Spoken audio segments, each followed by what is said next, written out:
Good morning, my brothers and sisters. Welcome to episode number 88 in Deuteronomy. Today we're going to talk about 4 superpowers that the Lord gives us in Deuteronomy. They are work, intercession, obedience, and reachability.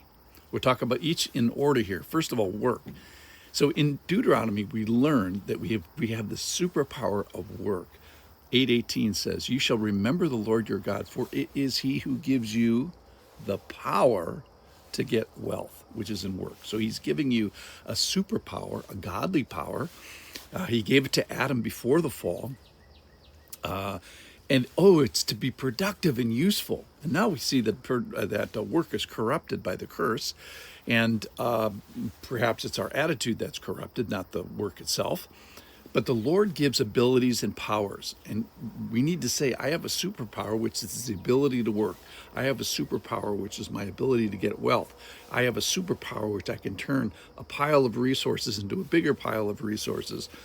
So God is not separate from my work and spiritual life.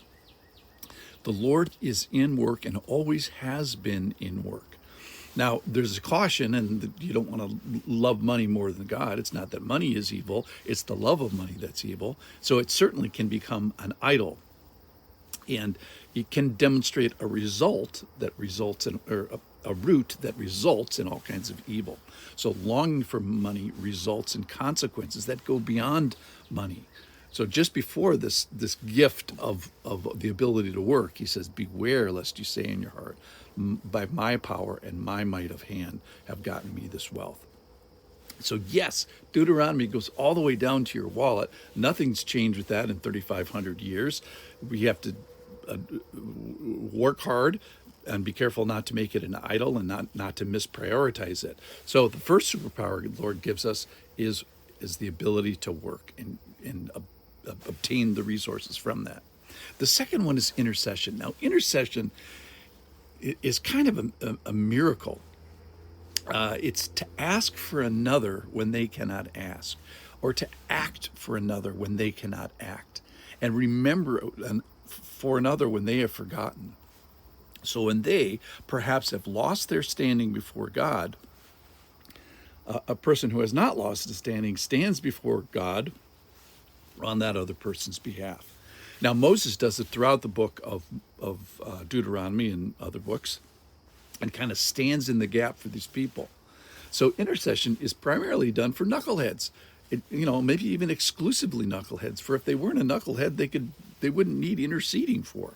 So miracle number one is that God listens to us. The second miracle is that God listens to us on behalf of another. So find someone to stand in the gap for today, someone who's not acting right, not asking right, not remembering right, and then do for them what they cannot do or will not do. So the second superpower the Lord gives us is intercession. The next superpower he gives us is one of obedience. And a good spiritual question to ask from this book of the Bible or any is, what does the Lord require of you? Now, here's the big point. Aren't we supposed to, we aren't supposed to stay where we are. We aren't supposed to stay as a knucklehead. So what do I need to be in a good ongoing relationship with the Lord? So a good spiritual principle is to be moving on. Now, in doing so, the Lord is going to require certain things out of you. So you may have some spiritual friends who haven't moved very far. Why? Well, they disobey or discard, or maybe perhaps most importantly, devalue what God has already told them. So a primary requirement of the Lord is to do what he's already told you to do. Why would God give you something else further down the road of intimacy or truth when you haven't honored and obeyed the things he's already told you in the past? And wouldn't that be like God throwing, pearls to the swine? Wouldn't he have you treasure what he has already called you to before he gives you another treasure for you to ignore? So the point there in obedience is we have agency, we have ability, and then there's kind of the subtopic, which is this fourth one, it's not too far out of reach. So the fourth thing I want to say today is that we have the superpower of reachability. So all the commands of God that he has for you today are reachable. They're within arm's reach. They're near enough to do. They're near enough that you can know them. They're doable. They're achievable. They're attainable with his help. So the last encouragement is that the word is near so that you can do it, so you can achieve the things that it says. One of my favorite passages, Deuteronomy 30:11, for this commandment that I command you today is not too hard for you, neither is it far off. It's not in heaven that you should say, who will ascend to heaven and bring it to us? Neither is it beyond the sea that you should say, who will go over the sea and bring it to us? But the word is very near you. It's in your mouth and in your heart so that you can do it. So the Lord commands us this reachability. He commands this thing within stuff that's within our ability to do today.